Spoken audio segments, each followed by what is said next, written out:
Kia ora, good morning. Good morning. Oh, some good news for you. How are you feeling, Chris? I'm going to stay well away from you because I cannot afford to catch you.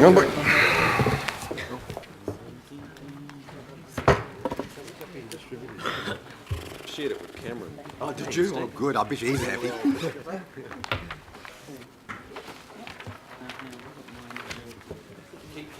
Absolutely. Yeah, that's right. Yeah, it's Right. Councillors, we'll just start with the affirmation. We seek wisdom, understanding, insights into the views and circumstances of others, strength to seek what we believe in, humility to accept the combined decisions of others, and patience, good humour, particularly today, at all times, tolerance and courtesy while working in the best interests of our beautiful city. Right. Now, let's just, what have we got here? That over there. Mr. Mayor, Yes. before we go any further, I wonder if it's, I know there's an additional agenda item this morning. It's only been circulated via email. Some councillors haven't had a chance to read that yet. I wonder, before we get on to the meeting itself, wonder if that could be circulated so that we could have that information in front of us.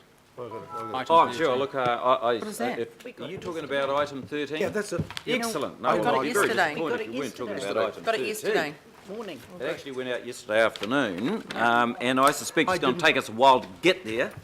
So there will be plenty I of got time an to electronic reflect copy on of it, but I haven't got it. Look, Councillor Quacks, I always appreciate your advice and support. It's always support, not advice.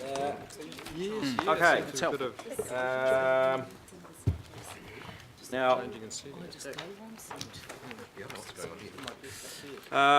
right, now, can we, on that basis, let's go to apologies. So I've got an apology from Councillor Wayne. Lateness. Councillor Ross. He's here.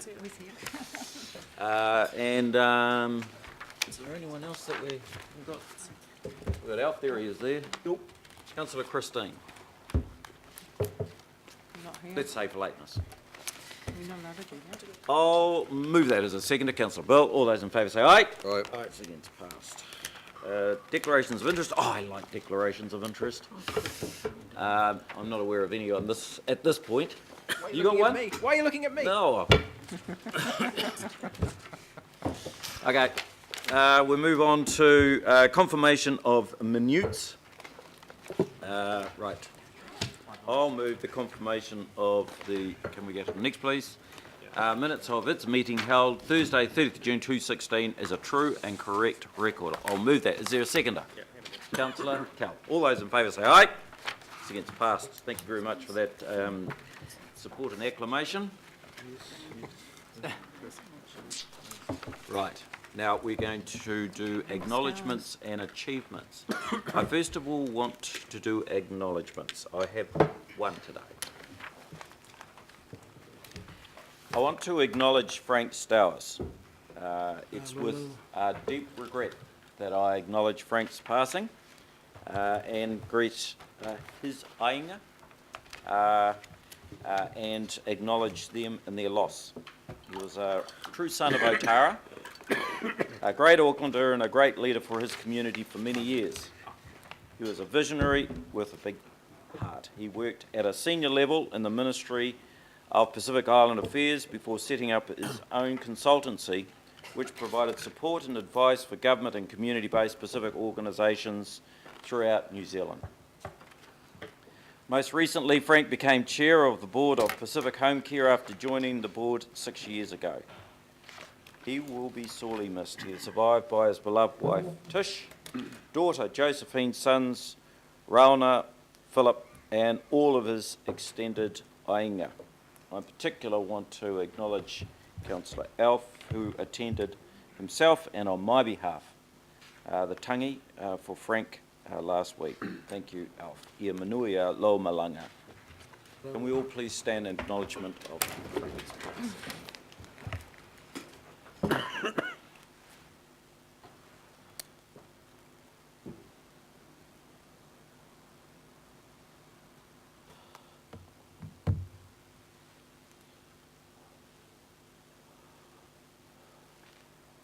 Tai tele lava.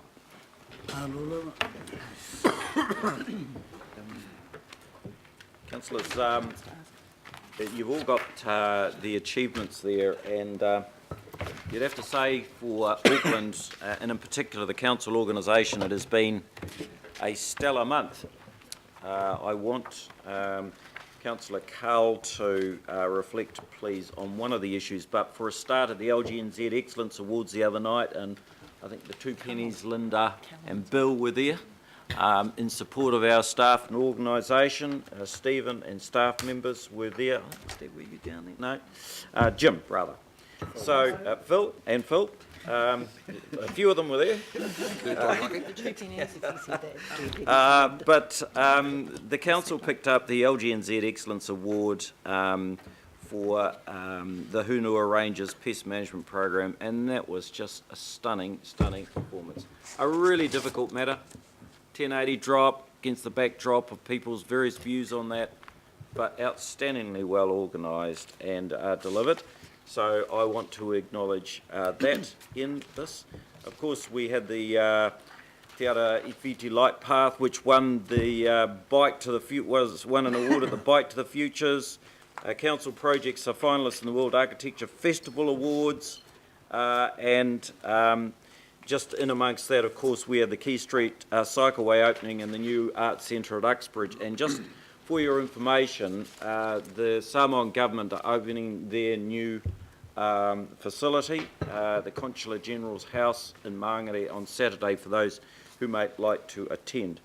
But I want to ask Councillor Cull, given his leadership in the area of bylaws and dog management in particular over recent times with the amnesty, if he would just like to briefly reflect on the Prime Minister's award for our bylaws review program. Cull. Yeah, thanks, Your Worship, and in particular I just want to acknowledge the LGNZ award achieved on the weekend round the 1080 for the Hunuas. I think we can all say that was a fantastic piece of work done by staff and the political leadership of that. So again, it really sort of put Councillor Auckland. Wood led that. Councillor Wood is the chair of regional strategy. Great leadership there. But in particular, I want to also acknowledge two other parts of the organisation, and that's the regulatory area, in particular the bylaw area, Your Worship. And as you know, second to the unitary plan, bringing 8 councils together with 158 bylaws and a statutory timeframe of October 2015.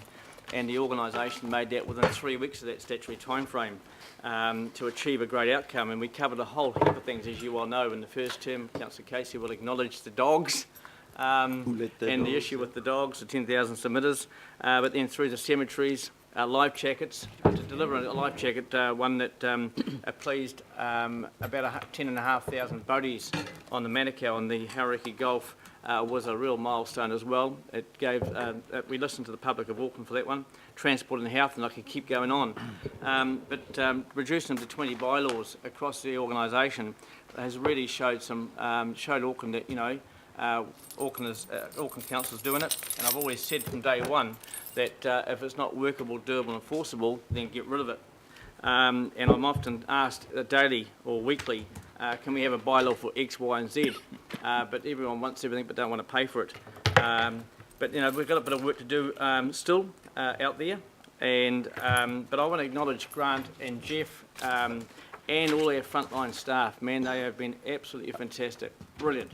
And they do it with pride too. And under pressure, immense pressure, and they get criticised quite often. And then following on, of course, I think it was about the 7th of July, they won 2 awards at the IPANS Award. And the second award, of course, was the Prime Minister's Award for consolidating those bylaws. But the work that was undertaken to get to where they got to just showed immense leadership. And I'm sure the rest of the country is looking at how we do it. And as we go forward, Mr Mayor, as you know, we're meeting tomorrow with the Minister in regards to the window washing stuff. And local governments always, central government's concerned about local government having infringing powers, but hopefully we'll overcome that barrier by showing leadership in our bylaw area. Takes me on to my second part, which is really the dog amnesty. And you'll be all aware about 14 weeks ago we had our most vicious attack of all down there in Takanini in the south, where the little boy was bailed up by a pit bull of breed, and the ongoing cost of that young fellow is probably around the $4 million plus mark, and cost the council sitting around about $260,000 in legal costs. So it's an expensive operation, but it's more the damage it does to that young fellow or young person in the years ahead. Touch wood, and I'm saying touch wood, since the amnesty was launched back 12 so weeks ago now, we haven't had a vicious attack in the Auckland region, touch wood. But I can say that the last recording of the amnesty, the late intake was 1,529 menacing dogs, and they had to meet that criteria, Mr Mayor. 1,529 menacing dogs. Sadly, though, we still had a number of dogs, and I'm talking in the hundreds, that failed to come on board with the amnesty, and our guys, our frontline guys, are out there as we speak now, rounding up still those dogs. And again, Mr Mayor, the frontline guys, I can't applaud them enough. Councillor Crum can back me up on that, and I'm sure my other colleagues have been down at Animal Management, Councillor Casey, of late, and seen firsthand what our frontline guys have to endure on a daily basis. The physical abuse, the mental abuse, the family abuse is just unbelievable, and especially when if they look at their pay structure and what they had to endure. So, Mr Mayor, I just want to say again, it's a huge thank you to Grant, Jeff and the frontline staff from right across the region. If anyone wants a job in animal management, that's the place to be in Auckland. There's training second to none. But again, I just want to acknowledge that. And Dean, your leadership on that too, I want to acknowledge that. And everybody involved. And if I can just finish up by saying, I'm sure Councillor Wood will acknowledge it. The bylaw process when we started in 2010, I can recall sitting around this table at 10 o'clock at night with a number of my colleagues, listening to submissions, trying to drive the process forward. It was arduous, it was tiresome, but to get where we got to, I think it's an outstanding result. So I'll leave it at that, Mr Chair. Very, very good report. I have got Councillor George, who it would be good to hear from on this. Well, Mr Mayor and councillors, look, I want to also acknowledge Councillor Penrose for the work that he has done on this. It's, he's lived and breathed it, and in 24/7, because he is driven through by October this year. Was it this year? I think last year. So time goes fast when you're having fun, but he certainly he's driven it very hard. And he achieved the objectives, and the officers were they had to follow along sometimes and change tact, because I think he has been extremely tactful in the way that he has addressed it. And one of the areas that he worked in, which I was very impressed with, was the cemeteries and crematoria bylaw. We had many traditional ethnic burials that had to be addressed. And I remember the day that all the people came in, and there was deals worked through, and at the end we satisfied, I think, everybody very successfully. So I can think of going through, there's the dog bylaw, and I was out at the dog headquarters at Manukau just recently on a Friday afternoon when the Deputy Mayor came out and thanked the staff, and I think that was a very good ceremony. Liquor ban areas, that was difficult, because there was thousands of liquor ban areas that had to be sorted out, and he worked it through with the local boards. Begging and window washing, that was another one that had to be worked through with Auckland Transport. Signs bylaw, they're just numerous areas. Set netting, and I think he's done a remarkable job. So I thank the council for that, Mr Mayor. Thank you. Well done, George. And you, of course, had a role in that too, so thank you very much for your generous support. Look, I know you two are Tweedledum and Tweedledee sometimes around the place. Just amazing how much you guys sort of walk around the middle of the night, early hours of the morning, trooping all around the city. It's great stuff.